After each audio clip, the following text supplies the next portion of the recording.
गजानन विजय ग्रंथ अध्याय 5 प्रारंभ। श्री गणेशाय नमः। हे अज अजित अद्वया सच्चिदानंदा करुणालया दासगणू लागला पाया। आता अभय असू दे मी हीन दीन पातकी नर। नाही कोणता अधिकार सर्व बाजूंनी लाचार। आहे मी देवदेवा परी अत्यंत हिनावरी। थोर सर्वदा कृपा करी पहा अंगी लाविली खरी। विभूती श्री शंकराने तो हिनांचा हीनपणा थोरान आणि कमीपणा। हे जाणून नारायणा गणू हा ठेवा संग्रही। सर्व लाड लेकरांचे माता ती पूर्वीसाचे। आहे दास गणूचे ओझे सर्व तुझ्या शिरी। जैसे करशील तैसे करी परी दया असू दे अंतरी। देवा तुझ्या बळावरी दास गणूच्या साऱ्या उड्या। गजानन असताशे गावी यात्रा येई नित्य नवी। ती कोठवर वर्णावी पार न लागे तिचा। महिमा तो वाढला फार म्हणून गजानन साधूवर। ती उपाधी करण्या दूर भटकू लागले काननी। महिना महिना तिकडेच राहावे वाटेल तेथेच बैसावे। कोणी न उमगू द्यावे चरित्र आपले एतुलेही। श्रोते एका समयासी महाराज पिंपळगावासी। गेले तेथे गोष्ट कैसी झाली ते अवधारा। त्या पिंपळ गावाच्या शिवारात होते एक अरण्यात। शंकराचे मंदिर सत्य जुने पुराणे हेमाडपंथी। एषा त्या मंदिरी येथे झाले साक्षात्कारी। बैसले शिवाच्या गाभारी लावोनी या पद्मासन। गुराखी त्या गावाचे आपापले कळप गुरांचे। घेऊन या निघाले साचे अस्तमानी गावाकडे। मंदिरापुढे तत्वता एक लहान ओढा होता। तेथे पाणी पाजण्याकरिता गुरे गुराखी पातले। कोणी सहज मंदिरात गेले वंदण्या शिवाप्रत। तो तेथे पाहोन समर्थ आश्चर्यचकित झाले। मुले म्हणती या मंदिरी कोणी न पाहिला आजवरी। पुरुष बसलेला निर्धारी अस्तमानाचे समयाला। काही गुराखी बाहेर आले इतरा बोलावू लागले। काही तेथेच बैसले सत्पुरुषाचे समोर। परी साधू बोलेना डोळे मुळीच उघडीना। याचे कारण कळेना त्या गुराखी अर्भकांशी। कोणी म्हणती थकलेला हा साधू दिसतो बला। शक्तीमुळी नुरली त्याला बोलावया कारणे। कोणी म्हणती उपवासी असावा निश्चयेसी। थोडी भाकर तयासी देऊ आपण खावया। ऐसे म्हणून भाकर धरली मुखासमोर। भाविक मूळची गुराखी पोर हलवू लागली समर्थाला। परी साधू आलेना मुखी शब्द बोलेना। म्हणून साऱ्या गुराख्यांना नवल वाटले विशेष। गुराखी आपसात बोलती याची मुळे न कळे स्थिती। जरी मेला म्हणावा निश्चिती तरी आहे बसलेला। अंगणा झाले थंडगार ऊन आहे साचर। यावरून हा जिवंत नर आहे शंका नको। कोणी म्हणे असेल भूत मायावी रूप दावित। कोणी म्हणे हे तर सत्य शिवा पुढे ना भूत येई। कोणी म्हणती स्वर्गीचा देव हा असावासाचा। लाभ त्याच्या दर्शनाचा झाला आपणा हेच भाग्य। याचे आता पूजन करू अवघे आपण। जा स्नाना लागून पाणी आणा ओढ्याचे। पोरे गेली ओढ्यावरी गेळ्यामध्ये आणिले वारी। परम भावे पायावरी घाली ते झाले समर्थांच्या। कोणी वन्य पुष्पे आणली माळा त्यांची तयार केली। कंठामध्ये घातिली गुराख्यांनी साधूच्या। कोणी कांदा भाकर नैवेद्यार्थ साचार दिली ठेवून समोर एका वडाच्या पानावरी। गुराख्यांनी केले नमन आदरे भाव धरून। काही वेळ केले भजन पुढे बसून समर्थांच्या। ऐसा आनंद चालला तो गुराखी एक बोलला। अरे वेळ बहु झाला चला आता गावाकडे। दिवस गेला मावळून कान आली रानातून। मुले गुरांना घेऊन ऐसे लोक म्हणतील की कदाचित आपणासी पाहण्या येतील काननासी। त्यांनी वासरे घरांशी लागली असतील हुंबरावया। या साधूची हकीकत आपण सांगू गावात। शहाण्या वडील माणसाप्रत म्हणजे येईल कळून की। ते अवघ्यांशी मानवले गुराखी सर्व निघून गेले। गावा माझी कळविले मंदिराचे अवघे वृत्त। पुढे श्रोते प्रातकाळी आली गावाची मंडळी। समर्थासी पाहण्या भली गुराख्यांच्या बरोबर। जैसा काल होता बैसला तैसाच आता पाहिला। भाकरीसीना स्पर्श केला ती जशीच्या तशी ऐकी। म्हणू लागले गावकरी हा योगी पुरुष कोणीतरी। आहे बैसला मंदिरी सांप्रतया शंकराच्या। कोणी ऐसे बोलले शिवपिंडीच्या बाहेर आले। आपणा दर्शन द्याया भले चला नेऊ या गावात। हा समाधी उतरील तेव्हा काही बोलेल। ही उतरण्या आहे वेळ त्याला त्रास देऊ नका। बंगाल देशी जालंधर 12 वर्ष झाले स्थिर। समाधीच्या जोरावर गर्ते माझी ख्यात हे। ऐसे भवती न भवती झाली, एक पालखी आणविली, त्यात उचलून ठेविली समर्थांची मूर्ती पहा. ग्रामातील नारी नर अवघे होते बरोबर, पुढे वाजंत्र्याचा गजर होत होता विबुध हो. मधून मधून तुळशी फुले पौर टाकीत होते भले, समर्थांचे अंग झाले गुलालाने लाली लाल. घंटा घड्याळे वाजती, लोक अवघे भजन करीती, जय जय योगी राजमूर्ती ऐसे उंच स्वराने. मिरवणूक आली गावात मारुतीच्या मंदिरात, बसविले आणून सद्गुरुनाथ एका भव्य पाटावरी. तोही दिवस तैसाच गेला, मग लोकांनी विचार केला, आपण करू स्तवनाला उपाशी बसून यांच्या पुढे. ऐसा जो ते विचार करीती, तो आले देहावरती, श्री गजानन सद्गुरु मूर्ती मुकुटमणी योग्यांचे. मग काय विचारता आनंद झाला समजता, प्रत्येक स्त्री पुरुष ठेवी माथा स्वामींची या चरणांवरी. नैवेद्याची धूम झाली, ज्याने त्याने आणली, पात्रे ती वाढून भली मारुतीच्या मंदिरात. त्या अवघ्यांचा स्वीकार समर्थ केला थोडा पार, आळोपाळीत साचार ही वार्ता श्रुत झाली. पुढे दुसऱ्या मंगळवारी पिंपळगावचे गावकरी आले बाजारा निर्धारी शेगावा कारणे. ते शेगावच्या लोकांशी सहज बोलले प्रेमेसी, आमच्याही गावासी आला एक अवलिया. अवलिया थोर अधिकारी प्रत्यक्ष आहे श्रीहरी, धन्य पिंपळगाव नगरी पाय लागले साधूचे. आम्ही तया योगीवरा कोठे न जाऊ देऊ खरा, निधी चालत आला घरा त्याते कोण दवडी हो.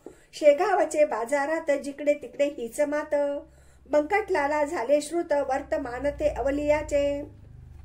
बंकटलाल पत्नी सहित गेला पिंपळगावात, समर्थासी जोडोन हात विनू लागला नाना परी. आत्ता येतो म्हणून निघून गेलात आपण, त्यास झाले 15 दिन याचा विचार करा हो.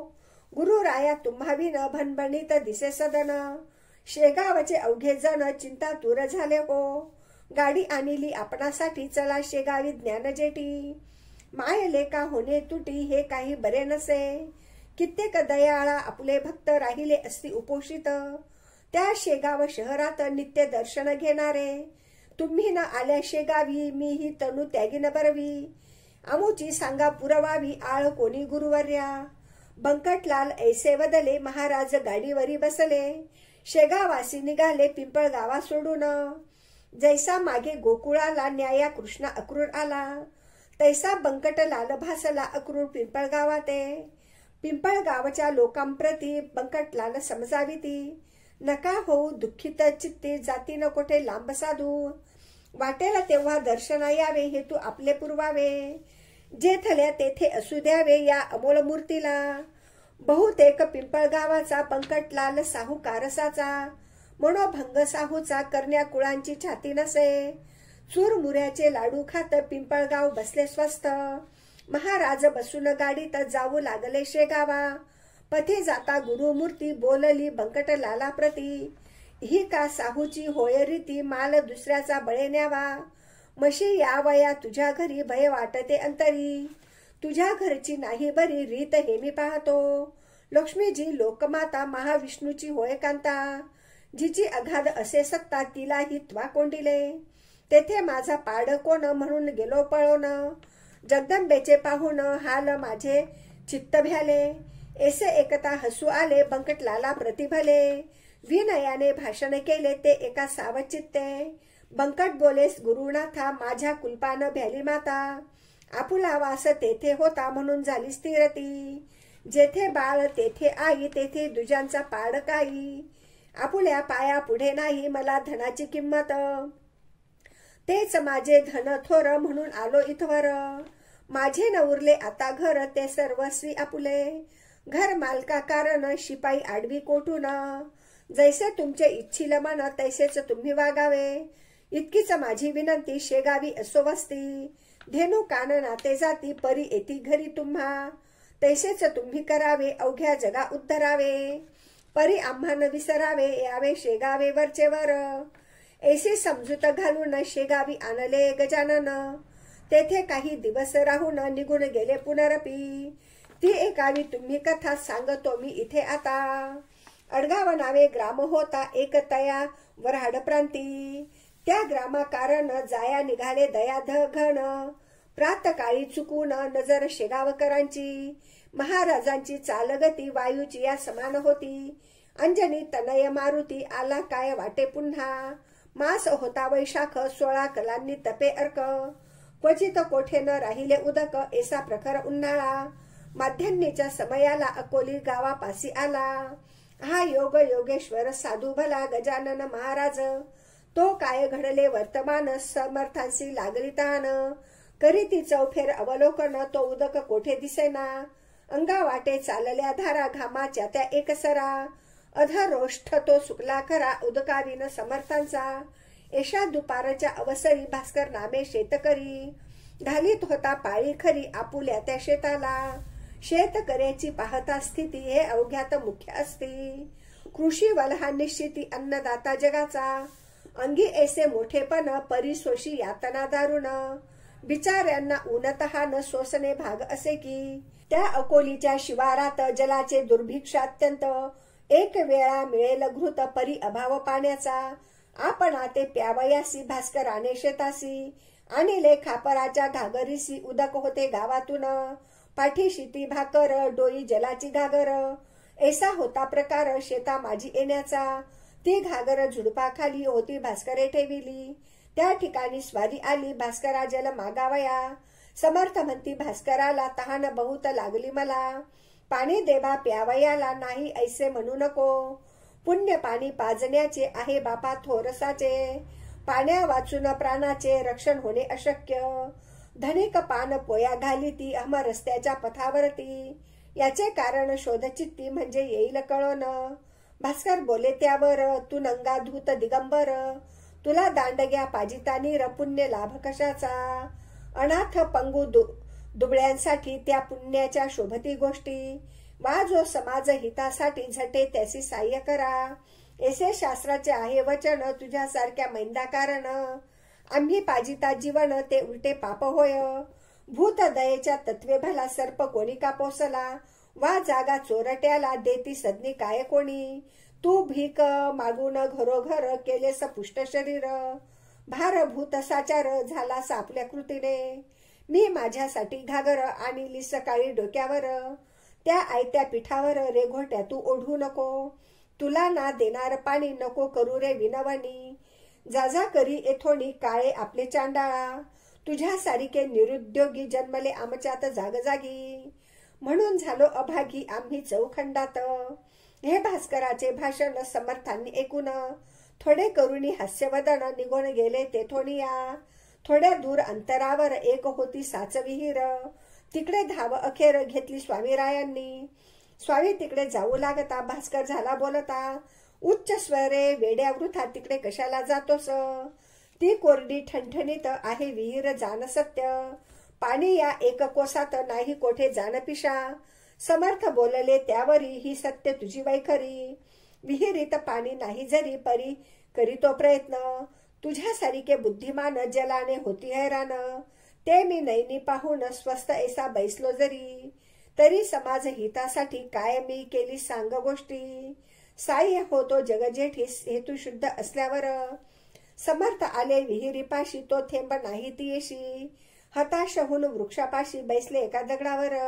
डोळे मिटून केले ध्यान चित्ती साठविला नारायण. जो सच्चिदानंद दयाघन दीनोद्धार जगद्गुरु. समर्थ म्हणती देवदेवा हे वामना वासुदेवा. प्रद्युम्ना राघवा हे विठ्ठला नरहरी. देवा ही अकोली पाण्या वाचून त्रस्त झाली. ओलहीन राहिली कोठेच देवा विहिरीतून. मानवी यत्ने अवघे हरिले म्हणून तुझला प्रार्थिले. पाव आता जगन्माऊले पाणी देया विहिरीला. तुझी करणी अघटित जे न घडे ते घडविसी सत्य. मांजरे चळत्या आव्यात पांडुरंगा तू रक्षिली. प्रल्हाद भक्त करण्या खरा स्तंभी प्रगटलास जगदोद्धारा. 12 गाव वैश्वानरा भक्षिले त्वा गोकुळात. कर नखाग्री धरिला गिरी तूच किरे मुरारी. तुझ्या कृपेची नयेसरी जगत्रयी कवनास. दामाजी पंत ठाणेदार त्याच्यासाठी झाला संहार. चोख्यासाठी ओढिली ढोर पाखरे रक्षिली माळ्याची. उपमन्यूसाठी भला क्षीर समुद्र तुवा दिला. तहान नामदेवाला मारवाडात लागली जाई. तै तुम्ही कौतुक केले निर्जलता प्रांती भले. नाम्यासाठी भरविले जल हे आनध्यानात, ऐसे विनविता ईश्वरा विहिरी लागी फुटला झरा, उफाळ्याचा साजिरा विहीर भरली क्षणामध्ये, साई हे झाल्या जगन्नाथ काय एक नाते होत, ईश्वरी सत्ता अगाध सत्य जे ना घडे तेच घडवी, तेथ पाणी समर्थ प्याले ते भास्कराने पाहिले, चित्त त्याचे घोटाळले काही न चाले तर्क त्याचा, वर्ष झाली 12 जल नाही या विहिरीस, तिलाच एका घटकेस याने जलमय केले की, यावरून हा कोणीतरी खचित आहे साक्षात्कारी, बळेच फिरतो पिशापरी हे आता समजले, शेतीचे काम सोडून भास्कर आला धावून, धरिता झाला दृढचरण मुख स्तोत्रे आरंभिले, हे नर देहधारी परमेश्वरा हे दयेच्या सागरा, लेकरासी कृपा करा अर्भ कमी तुमचे असे, तुम्हा तेना जाणून मी बोललो टाकून, आता पस्तावा झाला पूर्ण क्षमा त्याची करा हो, टाकून बोलता गवळणी रागावला ना चक्रपाणी, दयाळा बाह्य वेशांनी तुझ्या मजला ठकविले, त्याचे तुझ निरसन केले चमत्कार दाखवून, भगवंताचे देवपण कृतीनेच कळले की, तैसा तुझा अधिकार केवढा तरी आहे थोर, ते कळले साचार या जलाच्या कृतीने, काही असो सद्गुरुनाथा मी न सोडी तुम्हा आता, लेकराने भेटता माये कोठे न राहावे की, खोटी ही प्रपंच माया आले आज कळोनिया, आता परते या लोटाया दिना अर्भका कारणे, भास्करासी समर्थ म्हणती ऐसा न होई दुःखित चित्ती, आता घागर डोक्यावरती गावातून आणू नको, तुझ्यासाठी हे जीवन विहिरीत केले निर्माण, आता कशाची नुरलीवान मग का प्रपंच टाकीशी, पाणी आले तुझ्याकरिता बगीचा तो लाव आता, भास्कर म्हणे गुरुनाथा हे आमिष धावू नका, माझा निश्चय हीच विहीर कोरडी ठणठणीत आज, होती दयाळा आजवर थेंब नव्हता पाण्याचा ती विहीर फोडण्याला, तुम्हीच हा प्रयत्न केला साक्षात्काराचा लाविला, सुरुंग खडक फोडावया तेथे हा फुटला खडक, भावाचे लागले उदक, आता मला निशंक भक्ती पंथाचा लावीन मी, वृत्तीच्या मेदिनी ठाई फळ झाडे ती लावीन पाही, सन्नितीची माझी आई तुझ्या कृपे करुणी, सत्कर्माची फुल झाडे लावीन मी जिकडे तिकडे, हे क्षणैक बैलवाडे यांचा संबंध आता नको, पहा श्रोते संत संगती क्षणैक घडता भास्कराप्रती, केवढी झाली उपरती याचा विचार करा हो, खऱ्या संतांचे दर्शन आगळे सर्व साधनाहून, तुकारामे केले वर्णन संत चरण रजाचे अभंगी, तो अभंग पहावा चित्ती विचार करावा, आणि त्याचा अनुभव घ्यावा निज हिता कारणे,